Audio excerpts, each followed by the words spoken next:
네, 지금부터 2023 글로벌 개인정보보호 컴플라이언스 세미나를 시작하도록 하겠습니다. 참석해주신 여러분 안녕하세요. 저는 오늘 사회를 맡은 아나운서 양은솔입니다.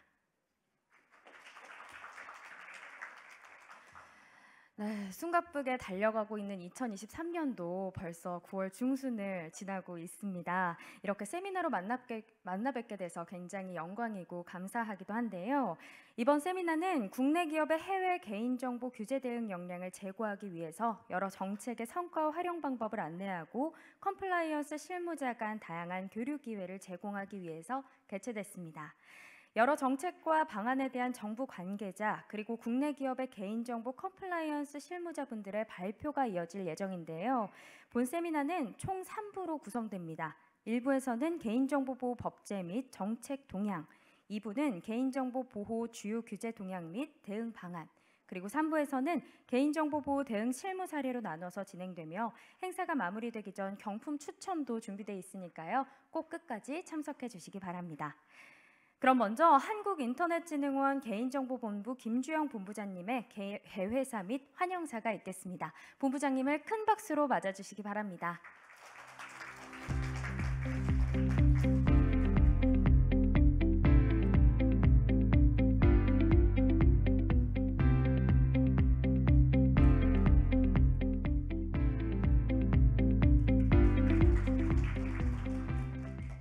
안녕하십니까. 한국인터넷진흥원 개인정보본부장 김주영입니다. 바쁘신 와중에도 오늘 세미나에 자리해 주신 개인정보보호위원회 정두석 국장님과 김직동 과장님, 최윤정 과장님께 감사 말씀 드립니다. 더불어 해외 개인정보보호 규제 동향과 현장에서의 대응 실무 사례를 발표해 주시는 연사분들 그리고 참석해 주신 모든 분들께 감사드립니다. 전 세계적인 디지털 심화 사회로의 대전환으로 국가 간 그리고 산업 간 경계 모호 현상이 심화되고 있으며 데이터의 원활한 흐름이 핵심 경쟁력이자 가치 창출의 마중물이 되고 있습니다. 이에 각국은 데이터의 자유로운 이동을 보장하는 동시에 경쟁국의 불법적인 데이터 접근을 견제하는 전략을 병행하고 있는 실정입니다. 데이터의 상당을 차지하는 개인정보에 있어서도 같은 상황인 것 같습니다. 개인정보가 포함된 데이터의 어떤 국경 간 자유로운 이동 필요성은 인정하면서도 자국민의 권익 보호를 위한 개인정보 보호 책무는 꾸준히 강화되고 있는 추세입니다. 우리 정부도 글로벌 데이터 규범을 주도하기 위한 다양한 정책적 노력과 함께 우리나라와 동등한 수준의 국가 또는 개인정보 보호 인증 기업으로 국외 이전이 가능하도록 요건을 다양화하고 법 위반 사유가 있는 경우 중지명령 가능하도록 법을 개정한 바 있습니다. 오늘 발표 내용에도 이런 내용들이 포함되어 있는 걸로 알고 있습니다. 이러한 국내적 개인정보 규제 환경 변화는 개인정보 처리자의 컴플라이언스 부담이자 해외 진출 우리 기업의 디지털 무역 장벽으로 작용합니다. 이에 한국인터넷진흥원은 개인정보 위와 함께 우리 기업의 컴플라이언스 역량 강화에 도움을 드리고자 50여 개 국가별 현지 맞춤형 법률 상담과 함께 정책 및 법률 정보 제공, CBPR 인증제 운영 등을 지원하고 있습니다. 그 일환으로 오늘 세미나도 마련하게 되었으며 오늘 발표되고 논의되는 내용들이 비즈니스 일선에서 개인정보 보호에 힘써주시는 모든 분들에게 도움이 되기를 기대합니다. 마지막으로 금일 행사를 준비해 주신 관계자 여러분께 감사의 말씀을 드리며 한국인터넷진흥원은 앞으로도 개인정보위를 적극 지원해서 글로벌 데이터 신질서 주도와 함께 신뢰할 수 있는 개인정보 국외 이전 환경을 만들기 위해 노력하도록 하겠습니다. 감사합니다.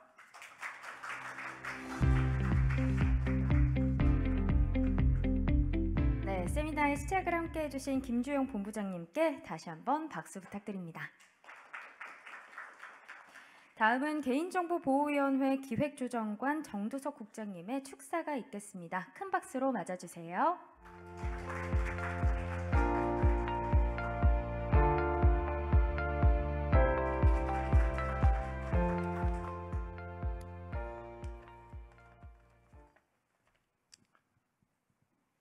여러분 반갑습니다. 개인정보보호위원회 기획조정관 정두석입니다.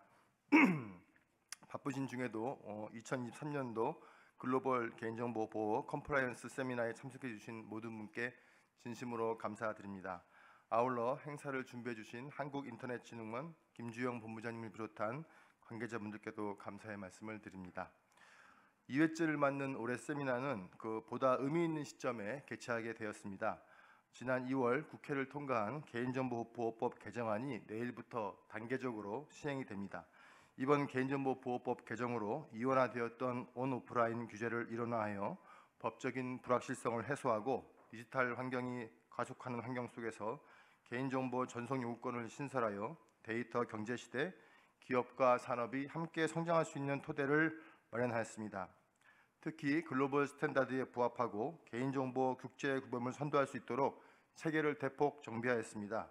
데이터의 국외 이전 요건을 다양화하여 글로벌 기본과의 정합성을 제고하고 개인정보보호법을 위반하거나 보호 수준이 낮은 국가 또는 기업으로 국외 이전이 이루어지는 경우 이전 중지를 명령할 수 있도록 근거도 마련하였습니다.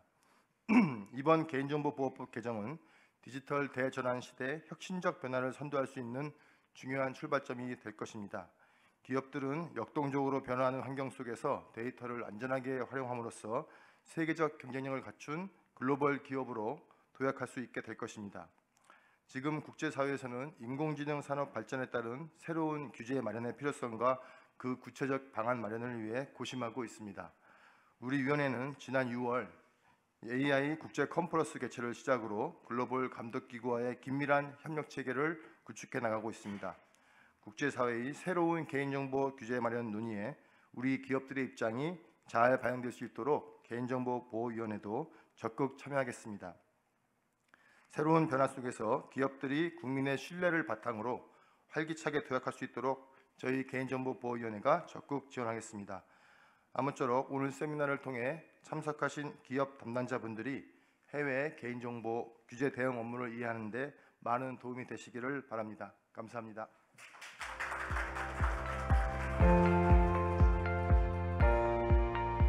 네, 축사해주신 정두석 국장님 다시 한번 감사드립니다.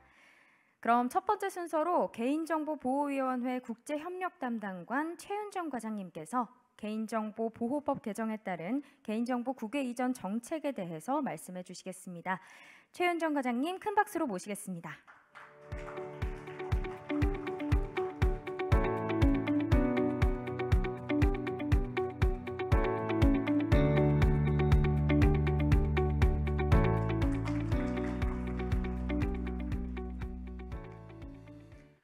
네, 반갑습니다. 개인정보보호위원회 국제협력담당관 최윤정입니다. 오늘 이 자리에 이렇게 시간을 내서 참여해 주셔서 너무 감사드리고 또 환영합니다. 오늘 귀한 시간 가졌으면 좋겠습니다. 그러면 개인정보보호법 개정에 따른 개인정보 국외 이전 정책에 대해서 발표하겠습니다.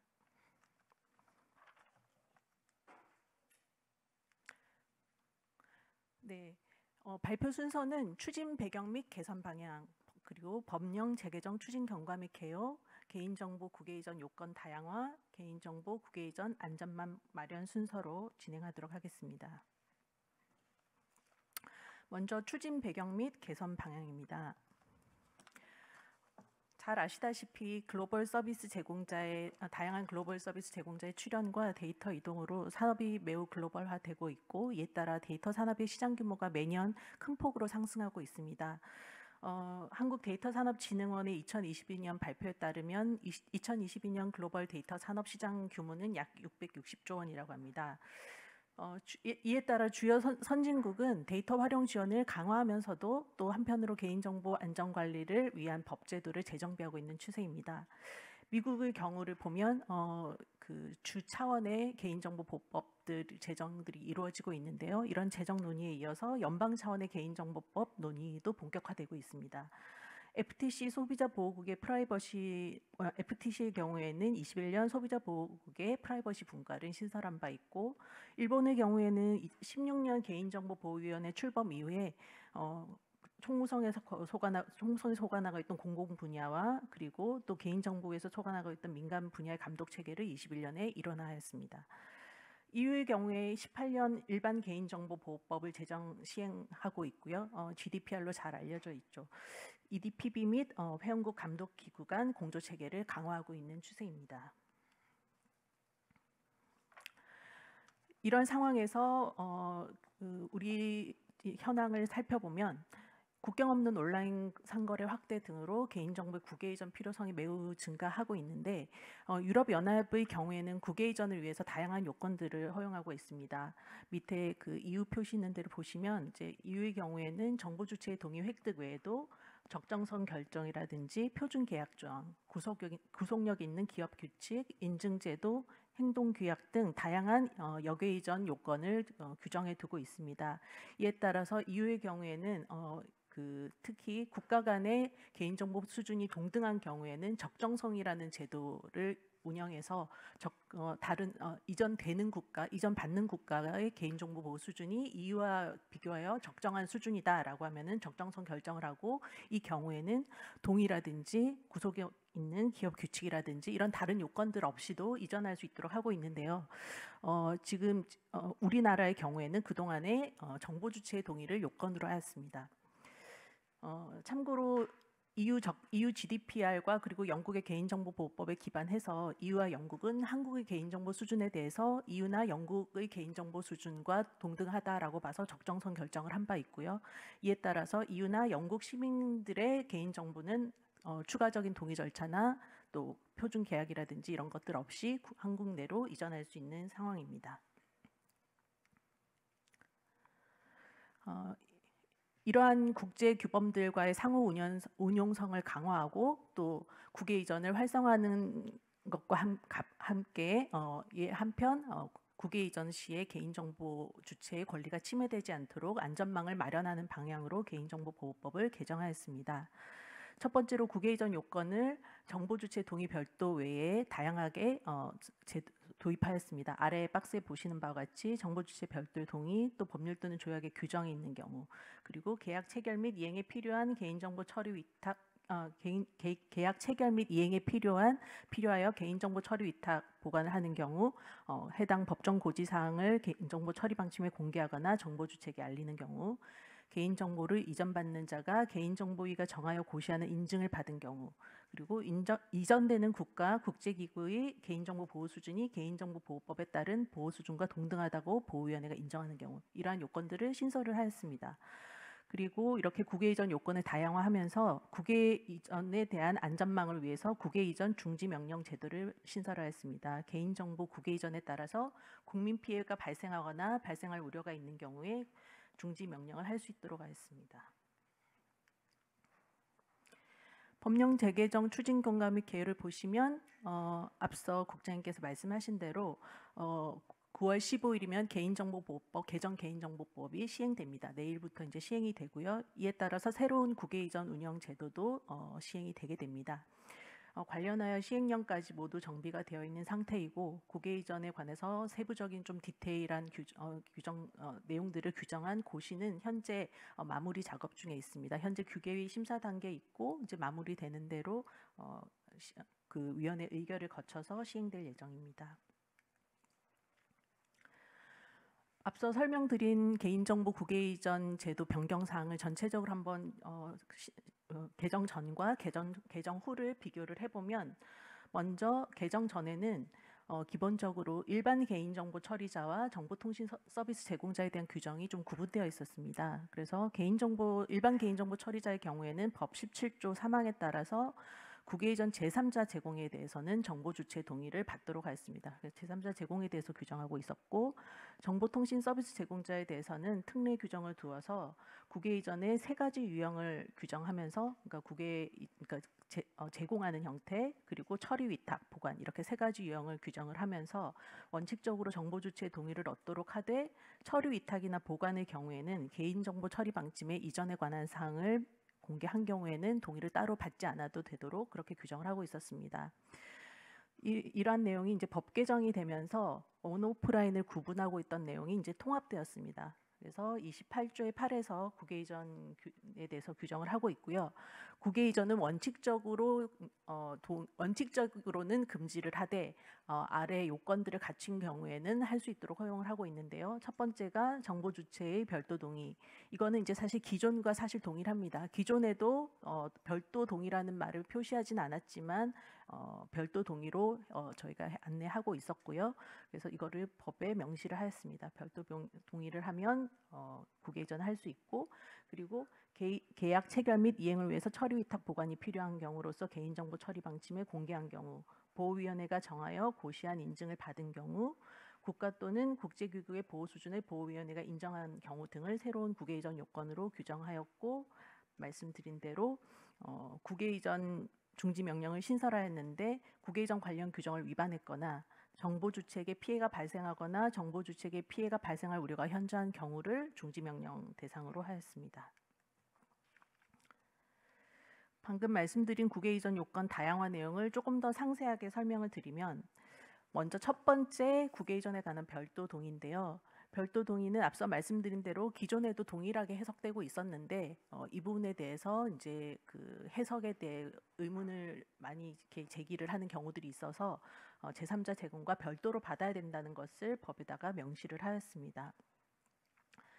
관련 사례는 이제 잘 아시다시피 잘 익숙한 사례가 될 텐데, 다국적 기업의 한국 법인이 수집한 고객 정보를 해외 본사로 이전한 경우라든지, 다국적 기업의 한국 법인이 한국의 그 고객 DB를 해외 본사에서 조회하는 경우, 이런 경우들이 국외 이전에 해당한다고 볼 수 있고 별도 동의를 획득해서 이전할 수 있게 되겠습니다. 별도 동의를 할 때는 이전 항목, 그리고 이전 국가, 이전 시기, 이전 방법, 그리고 이전 받는 자의 성명, 이용 목적, 보유, 이용 기간, 이런 것들을, 그리고 이전에 대해서 거부하는 방법, 절차, 거부 효과, 이런 것들을 알려야 됩니다. 그래서 개인정보 보호 수준이, 그러니까 이전받는 국가나 그리고 이전받는 기업, 이런 곳의 보호 수준이 국내 수준에 미치지 못할 경우에는 정보 주체가 인지할 수 있도록 하고 이전을 거부할 수 있는 권리를 행사할 수 있도록 하였습니다. 다음으로 처리 위탁 보관 시에 개인정보 처리 방침 공개 등을 통해서 알린 경우입니다. 이 경우도 조항만 이동한 것이고 내용은 기존과 동일합니다. 그래서 정보 주체와의 계약 체결 및 이행을 위하여 개인정보의 처리 위탁 보관이 필요한 경우로서 개인정보 처리 방침에 앞서 말씀드렸던 개인정보, 이전되는 개인정보, 이전되는 국가, 이전 시기, 방법, 이런 것들을 공개를 한 경우에는 현행법과 동일하게 정보 주체 동의 없이 국외 이전 가능하겠습니다.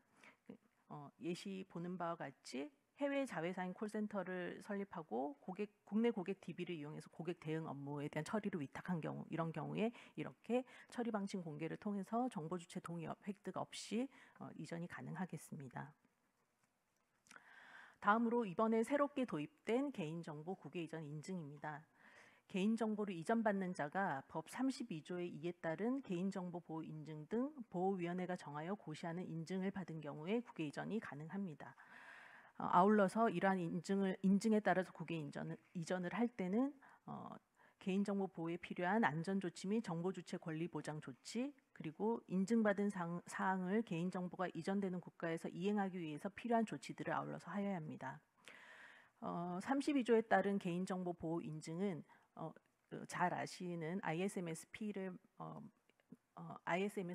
말하는 것입니다. 그래서 이 인증, 현재까지는 이 인증만 고시에서 명시하고 있고요. 이 정도 인증 수준에 맞는 인증이 있는 경우에 보호위원회가 이를 이제 인정하면 따로 동의라든지 다른 요건 없이 이전할 수 있게 되겠습니다. 이 경우에는 일단 뒤에 먼저 설명드리고 말씀드리겠습니다. 그래서 국외 이전 인증 절차를 보시면 국외 이전 인증이 이제 뭐 다양한 인증들이 있을 텐데요. 어떤 인증이 사실은 보호위원회로부터 인정을 받아서 고시가 될 수 있는 인증인지는 그것은 이제 향후에 검토를 해봐야 되는데, 그러면 내가 어떤 인증을 받았다라고 했을 때 모든 그런 인증을 신청하면은 이런 절차가 진행되는 것이냐라고 생각할 수 있는데, 기본적으로 신청 베이스는 아닙니다. 보호위원회가 보고 어떠한 인증이 이러한 요건으로 적절하다고 고려가 된다면 이러한 인증 대상으로 검토를 해서 이런 프로세스를 거쳐서 정하게 됩니다. 그래서 먼저 개인정보 보호 인증 전문기관이 해당 인증이 우리 법에서 규정하고 있는 요건들을 갖췄는지를, 기준들을 갖췄는지 평가를 하고 평가 기준은 뒤에 안내할 텐데요. 고시 별표 1에서 안내하고 있습니다.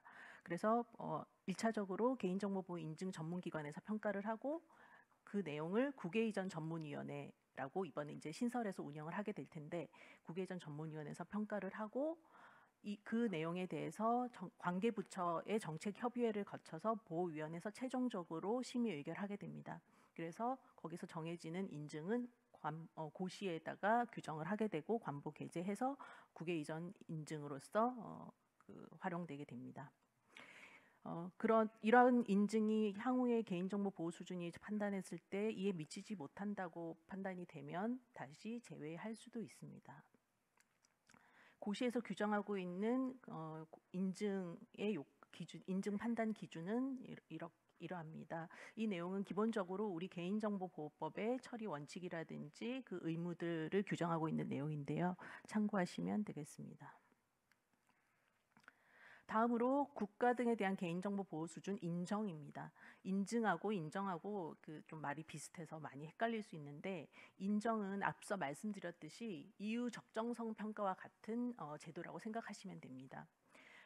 기존에는 우리가 이제 이유로부터 한국의 개인정보 수준이 이유와 동등하다라고 판단해서 그 적정성을 받았는데 그거는 이유 시민의 개인정보를 한국으로 가져올 때 적용되는 제도입니다. 지금 이제 소개해드리는 인정은 한국에 있는 개인정보를 다른 나라로 가져갈 때, 다른 나라나 다른 국제기구로 가져갈 때 적용되는 내용이라고 보시면 되고요. 우리 새로 개정법에 따르면 다른 국가나 국제기구의 개인정보 수준 인정을 위해서는 이 박스에 있는 것과 같은 사항들을 고려하도록 되어 있습니다. 법령 등의 개인정보 보호 체계가 개인정보 보호 원칙에 부합하고 정보 주체의 권리를 보장하는지 여부, 그리고 독립적 감독기관의 존재 여부, 공공기관이 법률에 의거하여 개인정보를 처리하는지 여부, 이에 대한 정보 주체에 대한 보호수단 존재 및 보장 여부, 정보 주체의 피해 구제 절차 존재 여부, 그런 피해 구제 절차가 효과적으로 작동하는지 여부, 감독기관이 보호위원회와 원활한 상호 협력이 가능한지 여부, 그 밖에 개인정보 보호 수준을 인정하기 위해서 보호위원회가 고시하는 사항입니다. 앞서 그 인증에 대해서 말씀드린 것과 마찬가지로 이것도 따로 신청 절차가 필요한 것은 아닙니다. 보호위원회가 판단해서 그러니까 우리가 그러니까 적정성에 상응하는 이러한 인정을 할 만한 국가다라고 생각이 되면 이제 검토 대상으로 선정을 하고 이에 따라서 평가를 해서 진행하게 됩니다. 앞서 인증과 유사한 절차인데요. 대상국 선정 부분이 이제 여기에 나와 있지 않는데 먼저 대상국을 이제 선정하게 되면 그 대상국에 대해서 국외이전 전문위원회가 앞서 그 검토해야 되는 고려사항을 고려해서 평가를 하고 이에 따라서 관계부처 정책협의회에서 협의를 하고 최종적으로 보호위원회에서 심의 의결을 해서 관보 홈페이지에 게재하게 되면 효력이 발생하게 됩니다.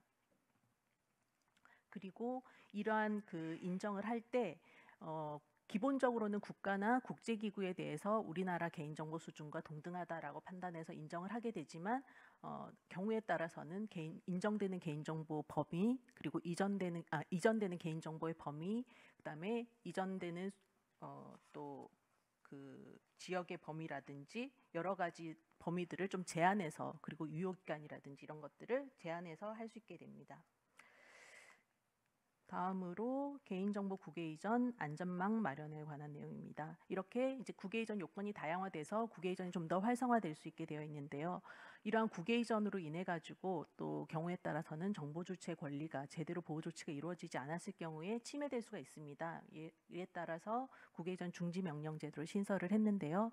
국외이전 관련 규정을 위반하거나 개인정보를 적정하게 보호하지 아니하여 정보 주체에게 피해가 발생하거나 발생할 우려가 현저한 경우 국외이전 중지를 명할 수 있는 제도를 신설하였습니다. 이 국외이전 관련 규정 위반은 아래 박스에 보는 바와 같이 앞서 말씀드렸던 국외이전 요건들을 충족하지 않았다거나 또는 제4항에서 규정하고 있는 보호 조치들을 하지 않았거나 이 법을 위반하는 사항을 내용으로 해서 국외이전 계약 체결을 한다든지 이렇게 관련 규정을 위반하게 되면 중지 명령 대상이 되고 인정의 경우에는 사실은 이제 해당 국가, 상대 국가의 개인정보 수준을 우리와 동등하다고 판단해서 사실은 그냥 국가 베이스로 동의 없이 넘어갈 수 있게 하는 것임에도 불구하고 만약 이전받는 기업이라든지 그 주체가 이전 받는 자가 개인정보를 적정하게 보호하지 아니하여서 정보 주체에게 피해가 발생하거나 발생할 우려가 현저하다면 역시 국외 이전 중지를 명할 수 있게 됩니다. 관련 사례 한번 생각해 봤는데요. ISMSP 인증, 아까 이제 인증을 말씀드렸는데 기본적으로 국내에서 받고 있는 인증이긴 한데 해외 기업이 ISMSP 인증을 받는다라고 하면 그런 ISMSP 인증을 받은 자가 이제 국외 이전 동의 없이 개인 정보를 해외로 이전할 수 있게 되고 그런데 그 ISMSP 인증 기간이 만료됐는데 갱신을 하지 않았다. 이렇게 되면은 사실은 이제 그 효력이 상실되게 되기 때문에 국외로 이전할 수 없는데 만약에 계속 이전을 하고 있다. 이러면 중지 명령이 대상이 된다고 생각해 볼 수 있겠습니다.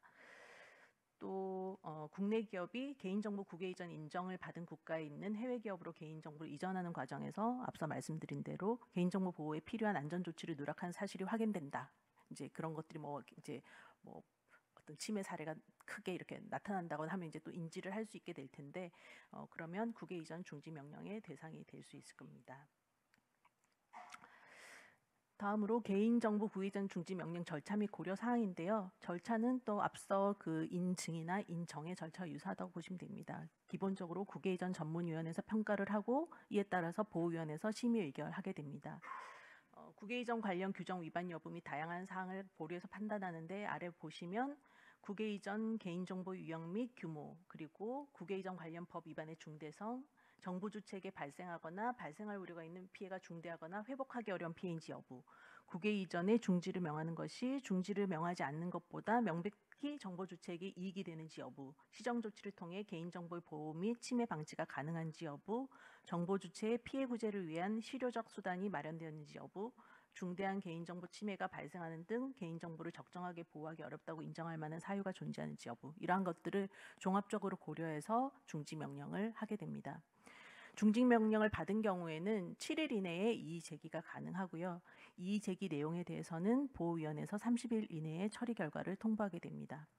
그리고 중지 명령에 이의를 제기한다 하더라도 행정 집행 부정지 원칙에 따라서 중지 명령 효력은 유지됩니다. 그리고 마지막으로 또 중지 명령을 하였지만 중지 명령을 하게 된 사유가 해소가 되면 다시 또 해제를 신청해서 중지 명령을 풀 수 있습니다. 네, 여기까지 국외 이전 제도에 대해서 설명드렸습니다. 네, 감사합니다.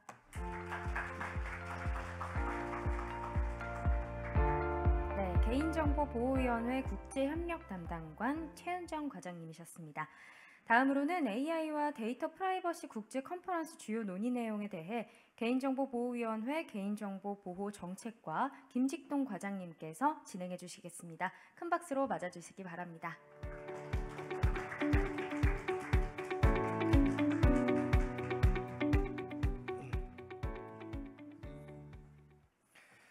네, 안녕하세요. 저 개인정보보호위원회 개인정보보호정책과장 김직동입니다. 오늘은 아마 주로 이제 글로벌 토픽 관련된 사항들에 대해서 오늘 이제 주로 논의가 될 텐데요. 저는 오늘 이제 주로 인공지능이 요즘 글로벌리 다 관심을 많이 가지고 있으니까 주로 이제 인공지능 관련해서 해외에서 어떻게 이렇게 좀 바라보고 있는지와 저희 이제 개인정보보호위원회에서 인공지능 관련해서 어떤 방향으로 정책 방향을 전개해 나갈지에 대해서 좀 설명을 드리도록 하겠습니다. 인공지능에 대해서는 요즘 워낙 핫하니까 다들 잘 아시겠지만 인공지능은 이제 데이터들이 이제 많은 데이터들 요즘 생성형 데이터도 나오고 많은 데이터 종류들이 이제 들어가는 것 같습니다. 여기 그림에도 나와 있듯이 텍스트뿐만이 아니라 음성, 영상, 심지어는 나중에 이제 이런 무선 신호까지도 이렇게 활용될 수 있는 그런 이제 환경이 되어 가고 있고요. 이제 오픈 AI가 제일 처음 이제 그걸로 해서 챗GPT가 나와서 이제 관심을 많이 가질 때는 주로 이제 초창기는 인공지능, 특히 생성형 인공지능이 가져다 올 이런 기회와 가능성에 이제 포커스를 많이 가졌었죠. 신기하기도 하고 다양한 기능들이 있어서. 그렇지만 이게 좀 어느 정도 관심을 가지면서 약간 이제 리스크에 대해서도 사람들이 많이 관심을 가지기 시작했어요. 그러니까 뭐 할로시네이션이라고 하는 이게 뭐 챗GPT 많이 써보셨겠지만 한 번이라도 재미삼아서 이 나온 정보들이 그럴싸하게 나오지만 사실 틀린 정보들이 있을 수도 있고 또 이제 앞으로 이제 선거도 사실은 이제 내년에 있지만은 이런 것들로 인해서 사실은 가짜 뉴스가 사실은 뭐 그럴싸하게 만들어질 수 있고 이런 다양한 이제 데이터 오류나 또는 그 데이터 오류에 따른 편향 이런 것들에 따라서 이런 부작용과 위험성도 사실은 많이 제기가 되고 있는 상황입니다. 그래서 이제 뭐 말씀드렸듯이 AI가 특히 챗GPT가 이제 출시되자마자 뭐 5일 만에 이제 100만 명의 사용자가 나올 정도였고 뭐 40일 만에 이제 1000만 명의 인용자가 이제 달성될 정도로 사실은 엄청나게 관심이 이제 많았었죠. 그리고 이제 관심을 이제 바탕으로 해서 이거 꼭 지능을 해야 되는 이런 쪽의 이제 정책들도 많이 있었지만 이런 거에 대해서 이제 리스크 관리도 좀 필요하겠다 싶어서 이제 옆에서 이제 예를 들었지만은 세계 주요국들도 이제 리스크는 좀 최소화하면서 경쟁력은 좀 선점할 수 있는 다양한 이제 법과 정책적 전략을 이제 마련하려고 이제 노력을 하고 있습니다. 미국 같은 케이스도 이제 뭐 AI 리스크 매니지먼트 프레임워크라고 이렇게 이런 것들도 준비를 하고 있고요.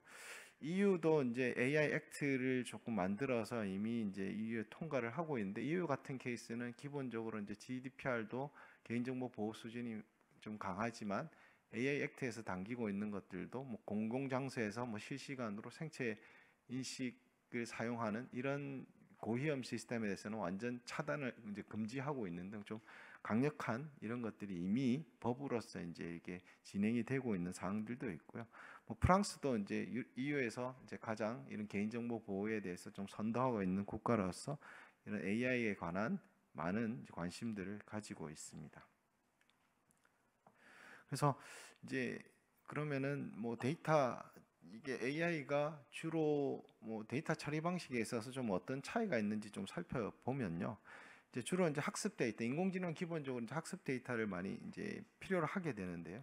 이게 이제 기존에는 뭐 일반적인 개인정보 처리 학습, 뭐 대규모 모델로 가기 전에는 그 데이터 양이 그렇게 크지는 않았지만 이제 뭐 초거대 모델로 가면서 옆에 뭐 챗GPT 같은 케이스는 파라미터만 해도 1750억 개 정도가 되고 그걸 학습하기 할 수 있는 뭐 토큰만 해도 지금 여기 알려진 바로는 4,990억 개 이런 토큰들을 활용해서 이렇게 학습을 이렇게 하게 됩니다. 그래서 이런 학습을 하는데도 이제 데이터 출입 규모도 커졌지만은 이제 데이터 유형도 보면은 주로 이제 앞에서 첫 번째도 말했지만 글뿐만이 아니라 영상 다양한 것들이 다 이제 학습 데이터로 되는 거고요. 이것을 주로 이제 가져오는 형태를 보면 이제 웹 텍스트 이제 주로 이제 일반적으로는 텍스트 외에도 이제 크롤링을 해서 다양한 것들을 가져와서 뭐 이런 것들을 이제 학습 데이터로 하기 때문에 이게 이제 크롤링을 해서 많이 가져오기 때문에 이거에 따라서 뭐 저작권 문제라든지 뭐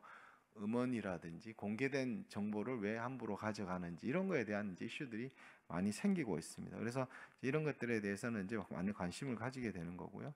그래서 많은 이제 데이터를 하지만은 이제 결과값도 이제 뭐 이런 모델에서 뭐 트랜스포머 모델이라는 게 이제 새로 이렇게 많이 각광을 받게 됐고 그런 것들이 뭐 어텐션 메커니즘이나 이런 파인 튜닝 같은 것들을 통해서 이제 뭐 이 모델을 이제 이 좀 더 커스터마이징하는 이런 단계를 거쳐서 이제 주로 요즘에 이제 대부분 대규모 또는 생성형 AI들이 이런 단계를 거쳐서 하고 있습니다. 아까 말씀드렸지만은 기존에 이제 데이터 수집, 이제 인공지능 할 때 초거대 또는 생성형 AI 전에 일반적인 이 인공지능 모델을 학습할 때는 주로 동의 또는 계약을 해서 정보 주체가 직접 어떻게 보면 제공한 데이터를 가지고 좀 학습을 많이 했어요.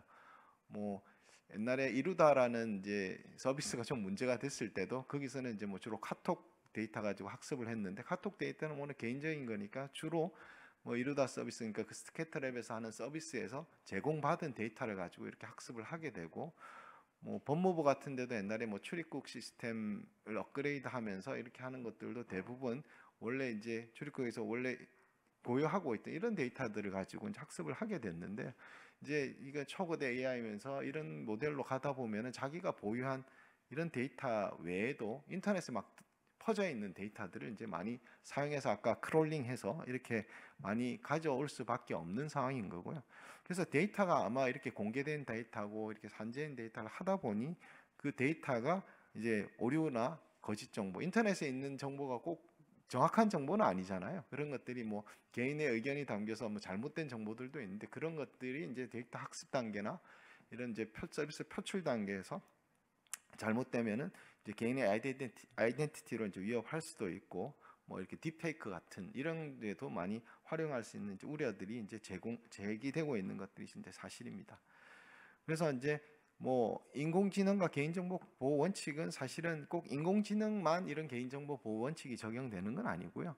인공지능을 개발하거나 서비스할 때도 이런 이제 개인정보 보호 관점에서 이런 기본적인 원칙은 뭐 지켜져야 되지 않을까 싶습니다.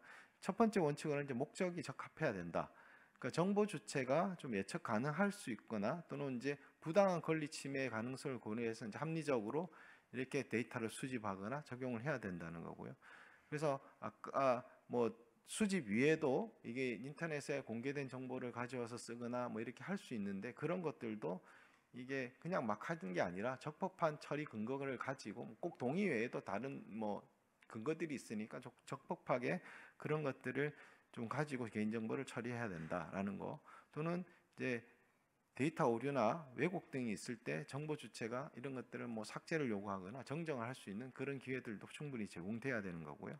이제 투명성, 이제 AI의 경우에는 이제 투명성이 좀 쉽지 않은데 하나의 블랙박스이기 때문에 그런 것들에 대해서 이제 좀 투명하게 좀 정보 주체가 알 수 있는 그런 권리들을 보장을 해야 되고 그리고 저희가 개인정보보호법이 이제 9월 15일부터 이제 시행되고 3월달에 개정이 됐지만 이제 이런 AI 투명성 중에 하나에서 이제 자동화된 의사결정에 따른 물론 이제 모든 자동화된 의사결정은 아니지만 중대한 영향을 미치는 뭐 AI 채용이라든지 뭐 예를 들어서 뭐 복지수급에서의 나의 뭐 그레이드를 이렇게 정한다든지 그럴 때 이게 중요한 영향을 미치는 경우에는 이제 거부를 하거나 설명을 요구할 수 있는 권리가 이제 9월 15일부터 시행되는 거 아니고 내년부터 시행이 되기 때문에 이제 그런 것들을 이제 좀 구현해야 될 필요성이 있는 거고요.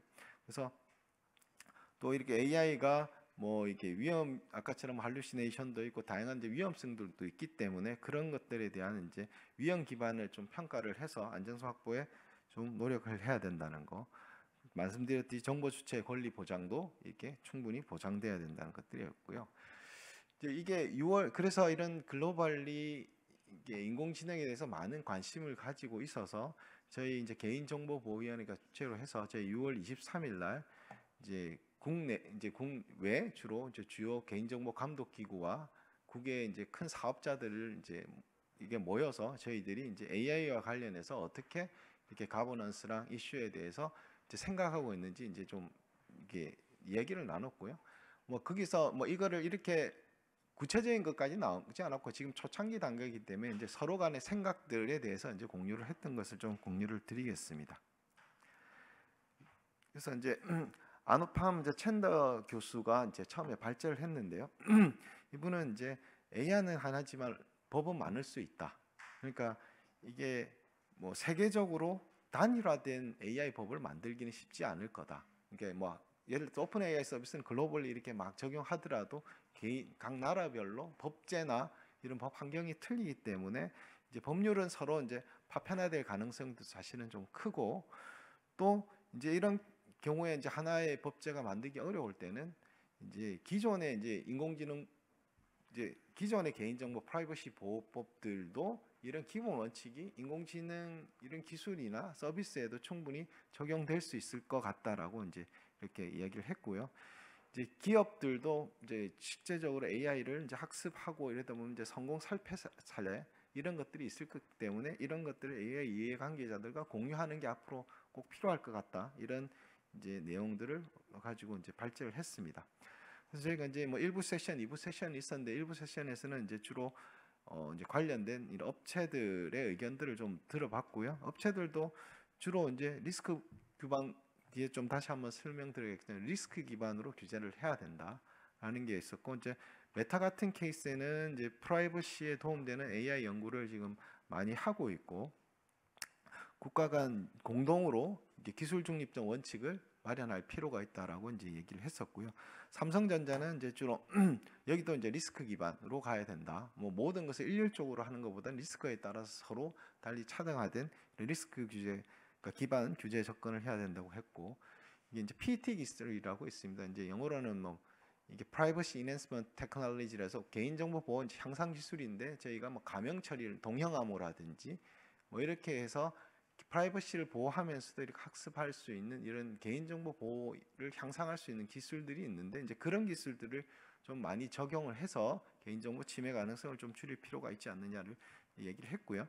구글 같은 케이스도 이제 프라이버시 바이 디자인에서 처음부터 어떤 서비스 설계를 할 때 이게 제일 처음부터 프라이버시를 먼저 염두에 두고 디자인하는 게 중요하다. 우리 국내에서도 이제 그런 사례들이 많이 이제 간혹 발생하는데요. 옛날에 그러니까 카카오 이제 맵에서 나의 어디 방문 즐겨찾기를 이제 해서 했는데, 그게 기본적으로는 이제 대외 이제 웹 어떻게 보면 다른 사람의 공개 설정으로 이렇게 기본적으로 돼 있기 때문에 나는 개인적인 거라고 생각을 했는데, 다른 사람이 와서 보아서 나의 개인적인 것들을 엿볼 수 있는 그런 것들. 그러니까 처음부터 어떤 서비스를 설계할 때 개인정보 관점에서 좀 설계를 하는 이런 것들이 이제 PBD라고 볼 수 있는데, 그런 것들에 대해서 많이 고민을 해야 되고, 그러니까 데이터 이용도 뭐 필요한 만큼 최소화 이렇게 노력할 필요가 있다. 또 자기 결정권 투명성도 중요하다는 걸 얘기를 했고, 뭐 다른 데도 다 뭐 비슷한 얘기입니다. 이제 AI 이제 가란테라는 거는 이제 이탈리아의 이제 개인정보 감독 기구인데,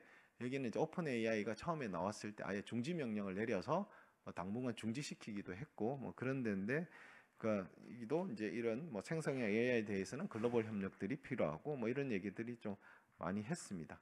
저희 이제 디지털 플랫폼 정부 쪽에서도 이제 하시는 전문 분께서도 이제 AI의 이제 규제 시 이게 이제 뭐 기술 발전을 또 너무 규제에 대해서만 고민을 하고 리스크 관리하면 기술 발전을 좀 제어할 수 있는 이런 합리적으로 최소한의 이제 균형 감각들이 이제 유지해야 될 필요성이 있어야 된다고 했고, 규제에 대해서는 이제 만들 때 예측 가능성이 있어야 되고 좀 안정성도 있어야 된다. 뭐 이런 얘기들을 주로 나눴습니다.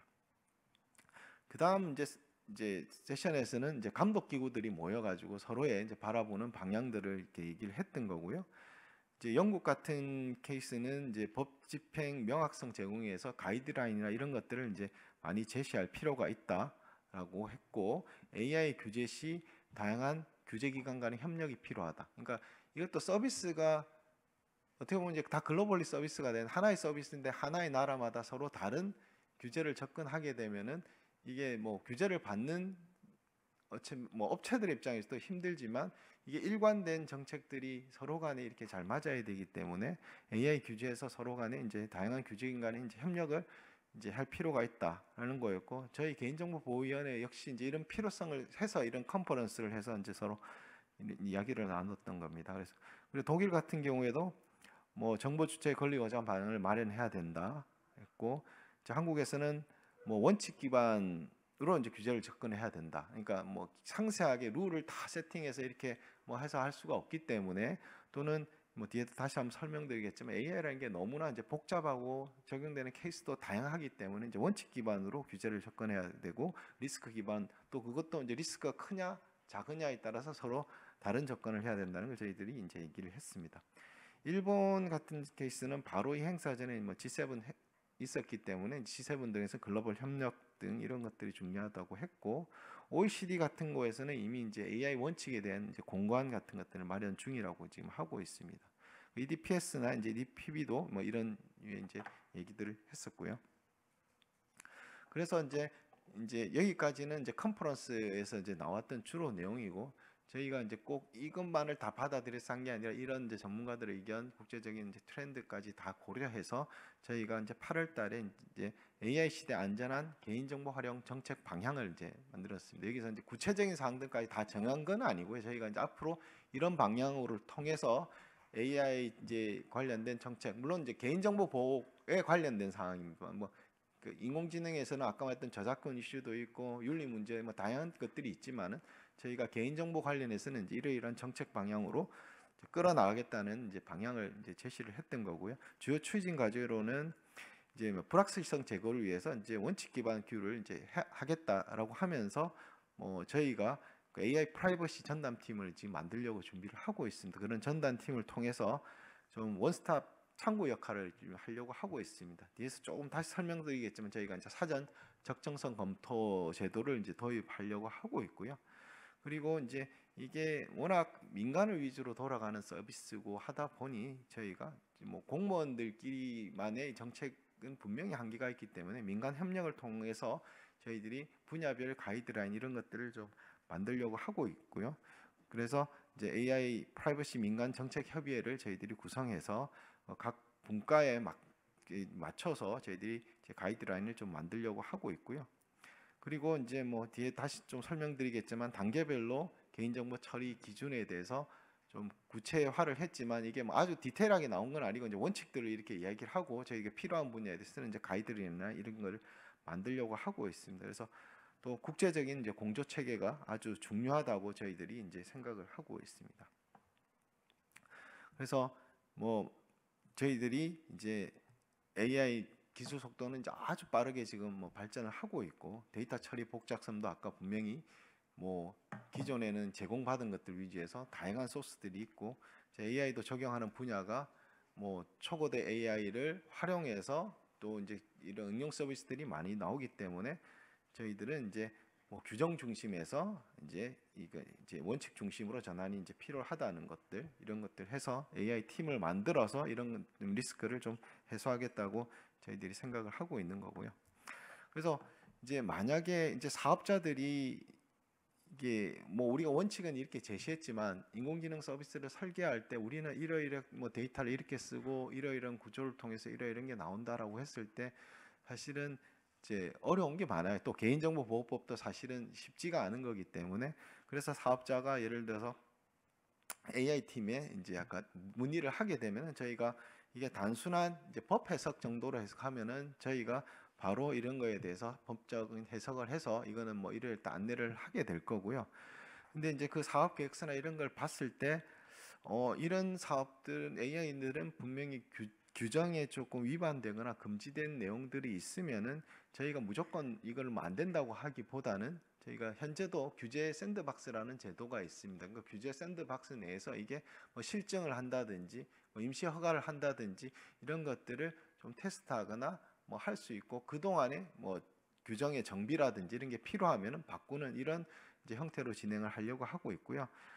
근데 봤는데 명확하지 조금 약간 애매하긴 하지만 일정 우리가 개인정보를 안전하게 보호할 수 있는 이런 조치들이나 이런 것들을 준수하면은 괜찮을 것 같은 사항에 대해서는 저희 이제 사전 적정성 검토를 해서 이러이러한 부가 조건을 통해서 이렇게 하면은 괜찮다라고 이제 저희들이 이제 안내를 하는 거죠. 그런 경우에는 저희들이 이 사항이 제대로 지켜진다고 하면은 나중에 뭐 처벌하지 않겠다는 어떻게 보면 노 액션 네트 외국에서는 그렇게 되는 거 아마 저 금융 쪽에서는 비조치 의견 뭐 이런 거 개념이라고 보시면 될 것 같습니다. 그래서 이제 뭐 AI 서비스나 이런 것들 기획해서 하면서 뭐 좀 애매하고 어렵다라고 하시면은 이런 것들을 문의를 통해서 저희들이 이제 뭐 샌드박스나 사전 적성성 검토를 통해서 이렇게 지원할 수 있을 것 같습니다.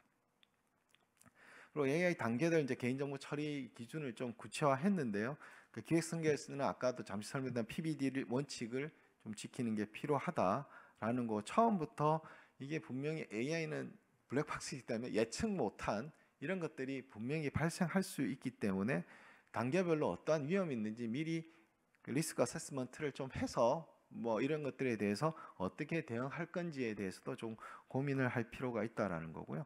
그러니까 데이터 수집 단계에는 아까 일반적인 개인 정보도 있지만 공개된 정보라고 해서 또 뭐 대부분 판례나 이런 거 봤을 때 무조건 다 쓸 수 있는 건 아니에요. 그러니까 공개한 사람이 어느 정도 예측하고 추단할 수 있는 차에서 쓰는 거지 그거를 막 가져가서 쓸 수 있는 게 아니기 때문에 공개된 정보 또 영상 정보에는 이게 뭐 다양한 사람들이 많이 들어가 있기 때문에 그런 것들에 대한 거 또 생체 인식 정보는 또 민감 정보로서 저희들이 별도의 뭐 규제 이게 조항들이 있어요. 뭐 동의를 받아야 된다든지 뭐 이렇게 좀 사용의 제한이 있기 때문에 이제 그런 것들을 좀 잘 고려해서 데이터 수집 시도해야 된다라는 거고 AI 학습에는 뭐 대부분 원본 학습을 하고 싶겠지만 원본 학습은 기본적으로 동의를 받거나 법적으로 수집한 근거 내에서 쓸 수 있기 때문에 이게 원본 활용에 대한 적법한 근거가 없으면은 저희가 이제 가명 정보 처리 개념을 이제 도입을 했기 때문에 가명 처리를 해서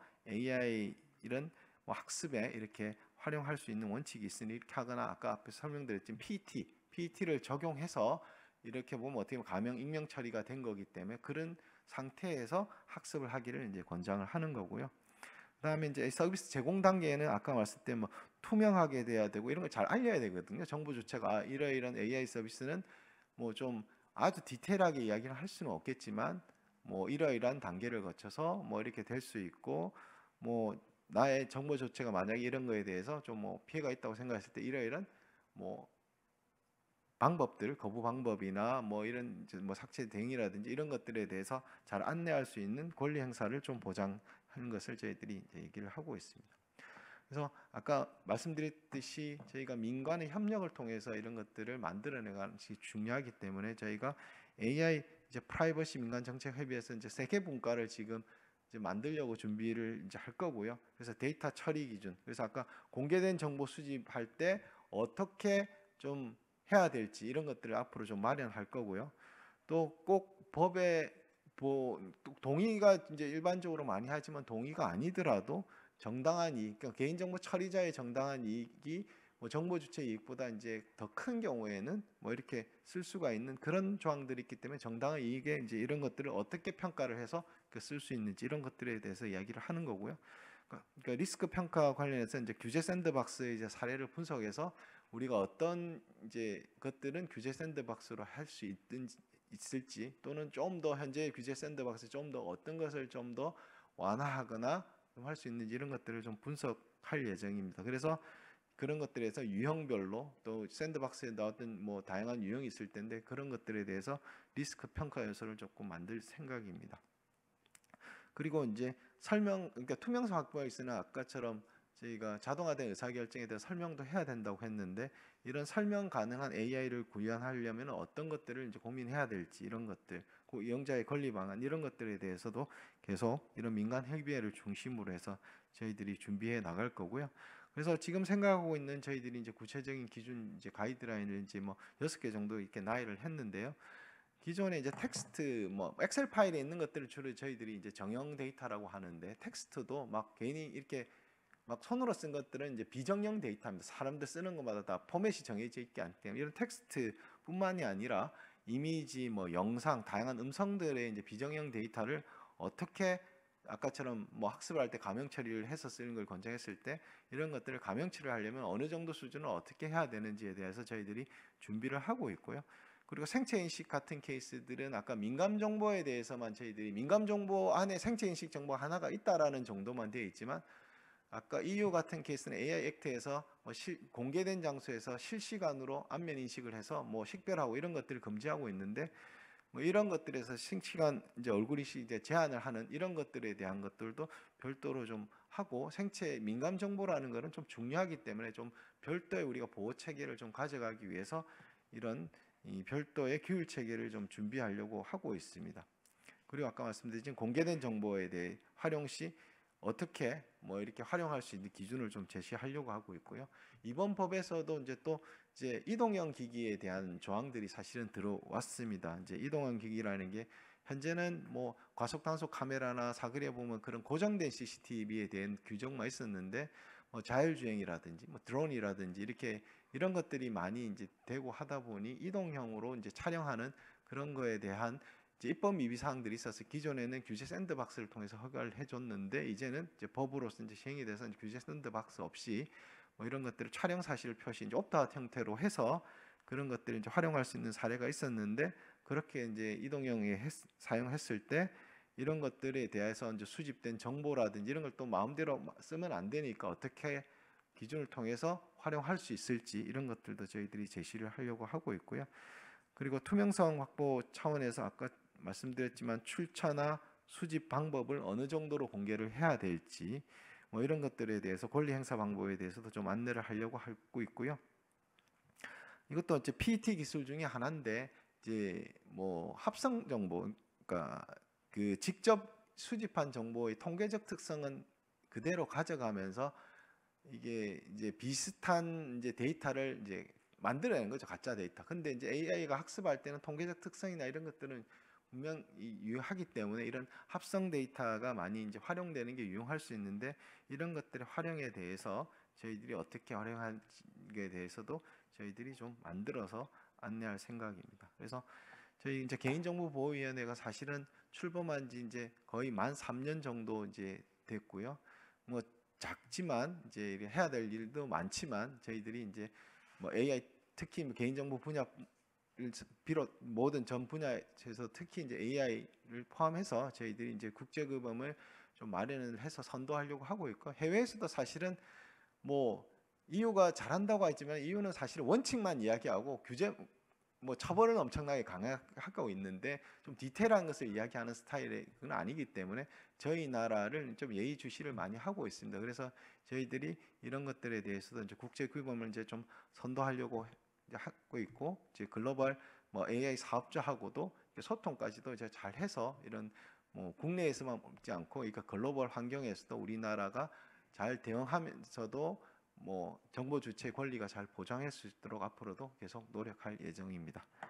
네, 이상으로 마치겠습니다. 감사합니다.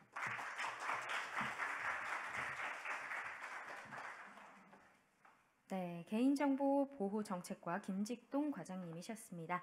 다음은 한국인터넷진흥원 개인정보협력팀 정태인 팀장님께서 해외 개인정보 보호 규제 준수 지원 사업에 대해서 말씀해 주시겠습니다. 정태인 팀장님, 큰 박수로 맞아주시기 바랍니다.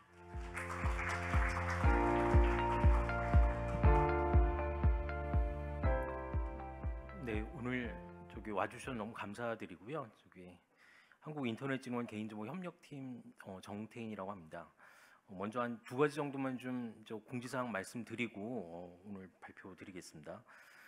저희 팀에서 평소에 좀 제작해서 배포하고 있는 책자를 한 3종 정도 저기 뒤에 비치를 해두었거든요. 그래서 하나는 저희 해외 쪽 동향 분석한 자료가 있고, 그다음에 법률 상담한 사례집 모은 게 있고, 그다음에 이제 EDPB라고 하는 EU 쪽에서 나온 중소기업들을 위한 개인정보 가이드라인 3종의 책자를 비치를 해두었으니까 2권씩 가져가셔도 괜찮으니까 좀 가져가셔가지고 활용을 좀 해주시면 좋겠고, 대부분의 그 책자 내용은 저희 홈페이지에다 다 올려두었으니까 이렇게 활용을 하시면 좋을 것 같습니다. 그리고 또 한 가지는 저희가 이 예약 신청 받을 때 저희가 이제 법률 상담 서비스 오늘 같이 한다고 저희가 공지를 해드려서 아마 신청하신 기업들이 좀 있으신 것 같은데, 저희가 이제 오른쪽에 따로 부스를 좀 만들어 두었으니까 해당되는 시간에 가셔가지고 지금 법무법인 덕수에서 이제 변호사님 2분이 오셔가지고서 상담을 해드릴 테니까 상담을 받으시면 될 것 같고, 혹시 오늘 신청을 못하신 분들은 제가 다시 한번 안내를 해드릴 테니까 저희 홈페이지에 오셔가지고 링크로 클릭하셔가지고 신청하시면 전화 또는 뭐 문서로 저희가 상담해드리고 있으니까 많이 이용해 주시면 좋을 것 같습니다. 네, 제가 오늘 말씀드릴 내용은 크게 2가지가 되겠는데요. 첫 번째는 저희 팀에서 주로 하고 있는 개인정보보호 국제협력 사업의 개요에 대해서 좀 말씀을 드리고, 다음으로는 세부적인 내용들, 어떤 내용들을 좀 하고 있는지 말씀드리도록 그렇게 하겠습니다.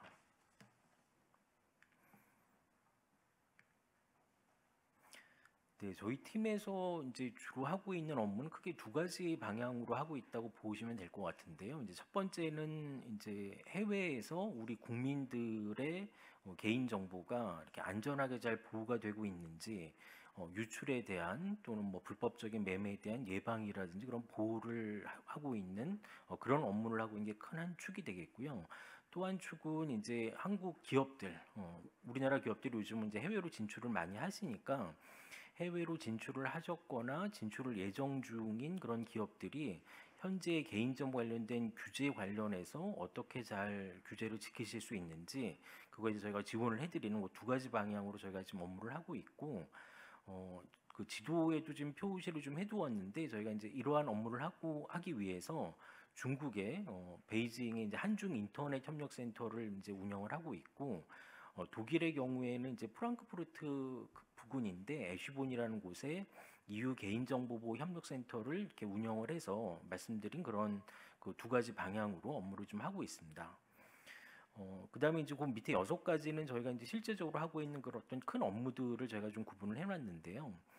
먼저 국제 협력입니다. 국제 협력의 필요성은 이제 앞에 그 과장님도 뭐 말씀을 주셨지만 이제 각국의 개인 정보를 감독하는 기관들이 많이 있습니다. 이제 한국은 당연히 개인정보위원회가 하고 계신데 다른 국가에서도 뭐 여러 가지 개인정보 감독 기관들이 있어서 아태 지역의 감독 기관들이 모이는 경우도 있고 전 세계적으로 모이는 경우도 있고 그래서 그런 경우에 개인정보위원회나 기사가 거기에 참석을 해서 그쪽의 주요한 동향을 파악하기도 하고 어떤 한국의 선진적인 사례가 있으면 소개를 하기도 하고 이런 업무를 좀 하고 있습니다.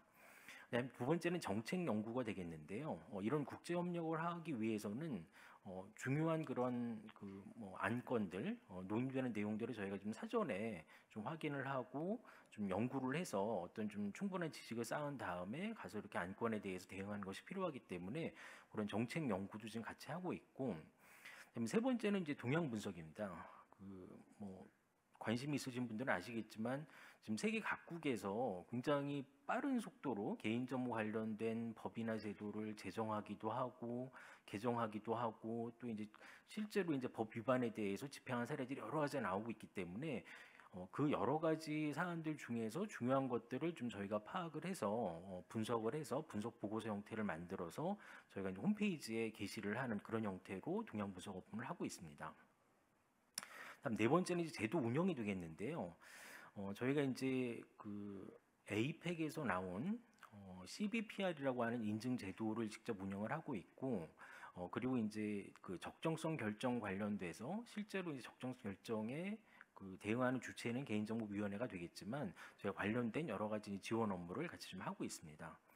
다음에 이제 다섯 번째는 기업 지원이 되겠는데요. 이제 오늘 같이 이렇게 세미나나 이제 웨비나를 통해서 저희가 이제 기업분들한테 설명을 드리기도 하고 또는 뭐 저희가 이제 법률 상담이라든지 뭐 여러 가지 그런 업무들을 좀 하고 있습니다.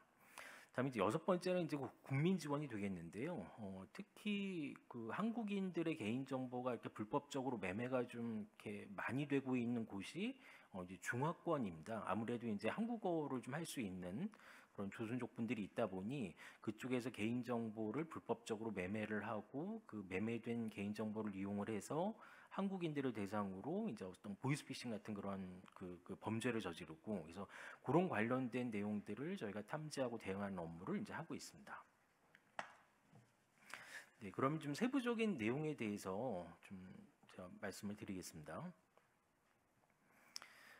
먼저 이제 개인정보 국제협력 부분인데요. 요거는 이제 6월달에 멕시코에서 있었던 아태 지역의 개인정보 감독 기관들이 모이는 이제 아파라고 하는 그 포럼인데 여기서 이제 인터넷진흥원에서 이제 2명이 참석을 해서 그 내일 이제 시행되는 그 개정된 개인정보보호법의 주요 내용과 왜 이렇게 개정을 했는지 그 취지에 대해서 저희가 소개를 한 바 있고 그 외에도 직장 내에서 직원들이 업무를 할 때 혹시라도 뭐 무슨 정보를 유출하지 않는지 뭐 이런 그 취지에서 직원들 모니터링을 하는 경우들이 많이 있는데 그런 경우에 그 관련된 개인정보들의 이슈는 어떤 것이 있는지 패널 토의가 있어서 참석을 해서 한국의 개인정보 가이드라인에는 이러이러하게 되어 있다라고 그 내용도 소개하는 그런 시간을 가졌습니다.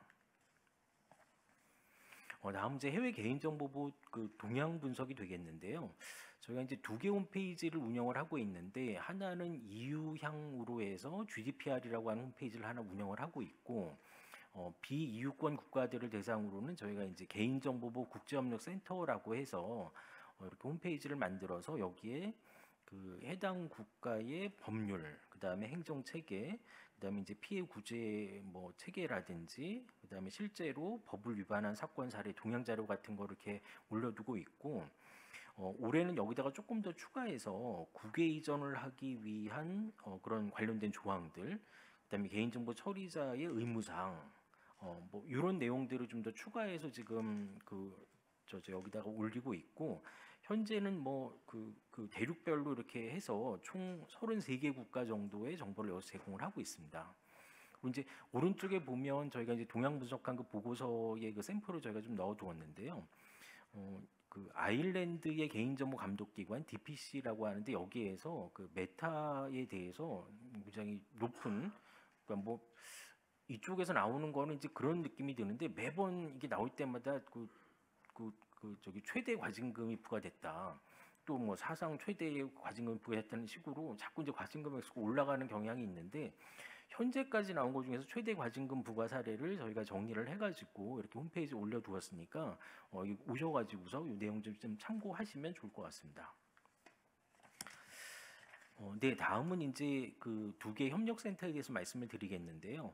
그 EU 개인정보보호 협력센터라고 해서 그건 그 독일에 저희가 이제 개소를 했고 21년 11월에 이렇게 개소를 한 이후에 거기 현지 기업들을 대상으로 온라인 오프라인 그 독일 지역에서만 뭐 할 수가 없기 때문에 그다음에 또 이제 코로나 때문에 또 이제 다른 데를 가기도 좀 어려워서 온라인을 섞어가지고 한 15회 정도 저희가 이제 기업들을 대상으로 설명회 세미나를 개최를 하였고 설명회나 세미나를 개최를 하다 보니까 이제 저희가 기업분들이 궁금해하시는 부분들을 저희가 좀 들어보니까 이런 부분들이 좀 궁금하다라고 한 부분들이 좀 있어가지고 그런 내용들을 좀 저희가 취합을 했습니다. 예를 들면 독일의 그 기업에서 이제 가신 주재원분들이 거기서 부동산 계약을 할 때 독일 같은 경우에는 그 세입자를 보호하는 그 법이나 제도가 되게 강하다고 하더라고요. 그래서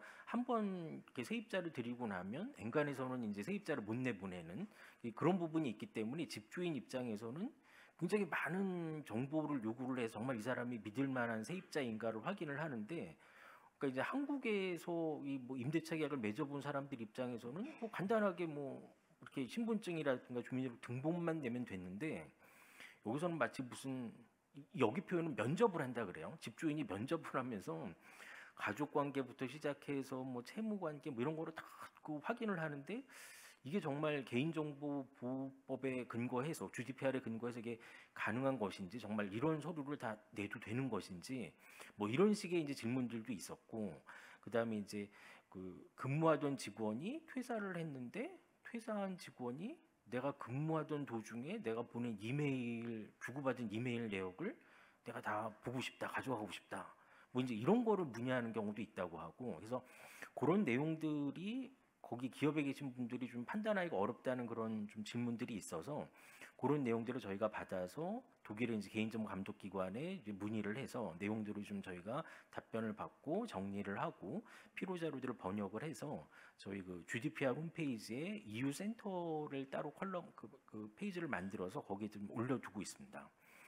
또 그 외에도 독일 같은 경우에 그 주재원들이 많이 보시는 한국어로 된 그 격주로 나오는 신문이 있거든요. 그래서 뭐 일명 독일 교포신문이라고 하는데 저희가 이제 교포신문에다가도 그 파견간 직원분이 이렇게 좀 기고문을 써서 한글로 그래서 뭐 GDPR이 어떤 의미가 있는 것이고 그다음에 주요한 그런 집행 사례는 어떤 것이 있는지를 저희가 이제 매달 기고를 해서 이렇게 좀 그 기고문을 하고 있습니다.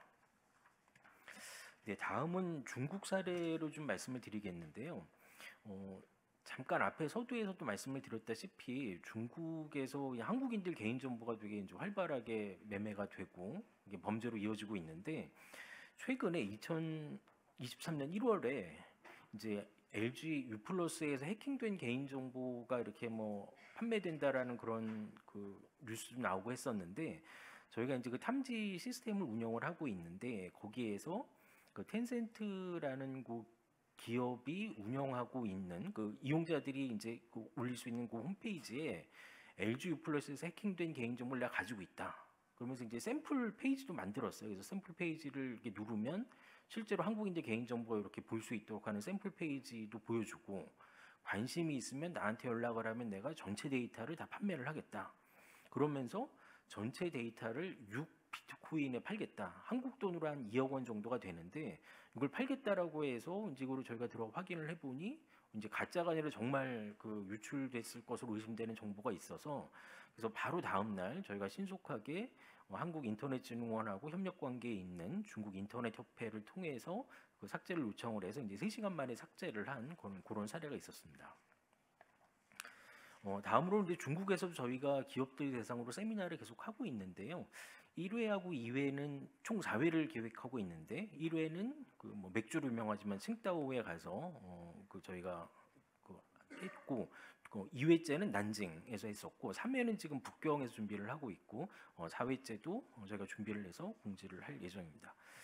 이 세미나에서는 조금 좀 의미가 있었던 것이 그 연사로 모신 분이 그러니까 이제 한국으로 따지면 그 개인 정보를 감독하는 그런 기관인 중국 그 국가 인터넷 정보 판공실에 근무하셨던 그 전 공무원분을 저희가 섭외를 해서 그분이 이제 거기도 이제 중국 데이터 3법이라고 부르는데 개인정보보호법을 그 필두로 해서 3가지 법에 대해서 설명을 좀 해주시고 저희가 이제 한국어로 통역을 해서 이렇게 진행을 한 그런 세미나를 진행을 했었습니다. 네, 다음은 이제 CBPR 말씀을 드리겠는데요.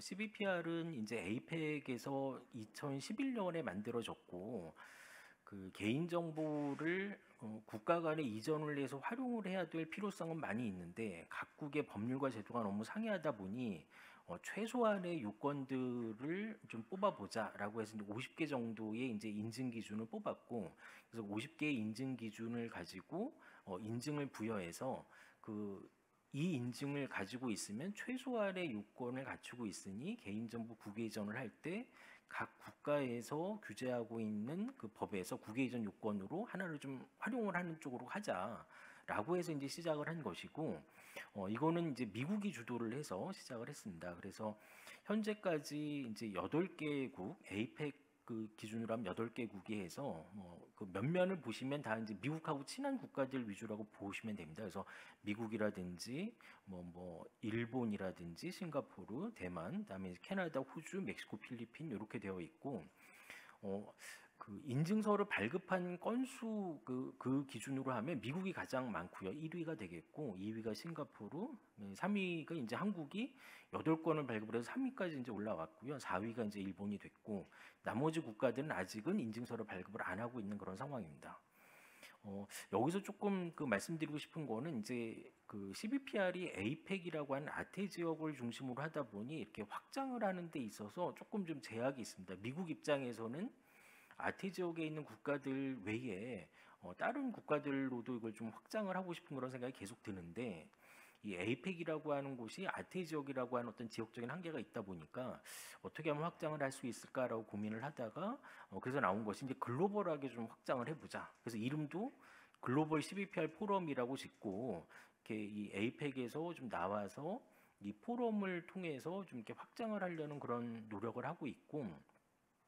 그런 노력에 힘입어서 영국이 준회원으로 이제 가입을 했습니다. 그래서 영국도 그렇고, 그다음에 이 외에도 저희가 이제 CBPR 관련된 회의를 계속 가보면 여러 국가들이 CBPR 인증을 좀 이렇게 인증서를 발급하는 그런 업무를 하고 싶어하고, 그다음에 그 인증을 어떤 국외 이전하기 위한 수단으로 좀 인정을 하려고 이렇게 그 생각들을 많이 하고 있고, 현재는 그 일본하고 싱가포르가 CBPR 인증을 받은 해외에 있는 기업한테는 개인정보 국외 이전의 수단으로 허용을 해주는 그런 상태라고 보시면 되겠습니다. 그래서 저희가 그 상반기에 그 인증받은 6개 기업 있어서 저희가 이제 한 자리에 모시고 저희가 이제 인증서도 수여를 하면서 이제 그 간담회 시간을 좀 가졌거든요. 그래서 CBPR 인증 제도에 대해서 이제 어떻게 생각을 하시는지 또 기업 입장에서 이러이러한 부분은 좀 개선하면 좋겠다라는 그런 의견들은 저희가 들었고 그렇게 좀 저희가 청취한 의견들은 저희가 이제 최대한 CBPR 인증 제도 운영을 할 때 반영을 해서 그렇게 운영을 하도록 하겠습니다. 제 발표는 여기까지가 되겠고요. 오후에도 2부, 3부 계속 세션이 있으니까 계속 좀 끝까지 좀 들어주시고 저희가 이거 외에도 온라인으로도 세미나를 한 3회 정도 개최를 할 거니까 뒤에 설문조사가 됐든 아니면 어떤 방식으로가 됐든 어떠한 내용을 좀 다뤄주면 좋겠다, 뭐 방식은 어떻게 하면 좋겠다 이런 것들을 저희한테 많이 좀 이렇게 말씀을 해주시면 저희가 그거를 반영을 해서 온라인 세미나도 그런 식으로 준비를 하겠습니다. 네, 감사합니다.